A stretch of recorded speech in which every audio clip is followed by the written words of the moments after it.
आंदोलनातल्या घडामोडींसंदर्भातल्या top 9 बातम्या पाहूयात।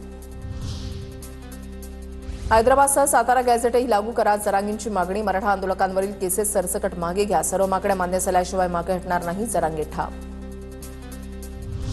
सरकारनं हैदराबाद गॅझेट लागू केल्यास मराठवाड्यामधील सगळ्या मराठ्यांना ओबीसीतून आरक्षण मिळेल, इतिहास अभ्यासक डॉक्टर सतीश कदम यांचं मत। 1909च्या गॅझेटमध्ये निजामानं मराठ्यांनाच कुणबी शब्द वापरल्याचं कदम यांनी सांगितलंय। जरांगे म्हणतात, जे शेती करतात ते सर्व कुणबी, ब्राह्मण समाजही शेती करायचा, मग तोही कुणबी का? छगन भुजबळांचा सवाल। मराठा आंदोलनासाठी सरकारनं भूमिका घेणं गरजेचं, आंदोलन मोडून काढण्याचा सरकारचा प्रयत्न, सतेज पाटलांचा आरोप।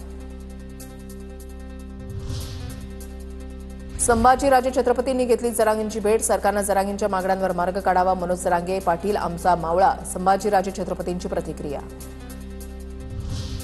मराठवाड्यामधील मराठ्यांचा मुद्दा सरकारनं मार्गी लावावा, मराठवाड्यामधील लोकांना कुणबी प्रमाणपत्र द्यावं, पत्रकार परिषदेमध्ये नरेंद्र पाटील यांची मागणी। मनोज जरांगेंच्या आंदोलनाला आनंदराज आंबेडकरांचा पाठिंबा, जरांगेंच्या मागण्यांवर सरकारनं तातडीनं निर्णय घ्यावा, बाबासाहेबांनी मराठा समाजाला आरक्षण देण्याचं मान्य केलं तर सरकारनं सुद्धा समाजाला आरक्षण द्यायला हवं, आनंदराज आंबेडकरांची प्रतिक्रिया। मुख्यमंत्र्यांच्या वर्षा निवासस्थानी बैठक, मुख्यमंत्री दोन्ही उपमुख्यमंत्र्यांच्या उपस्थितीमध्ये बैठक, मराठवाड्यामधील सर्व मराठे कुणबी होणार का यावर चर्चा। राज्य सरकारची मराठा आरक्षणासाठी नवीन जीआर काढण्याची तयारी, कुणबी प्रमाणपत्र मिळवण्यासाठी सुलभता आणण्याचा विचार, स्क्रुटिनी कमिटी स्थापन करत गाव पातळीवर नोंदी शोधण्याचा निर्णय।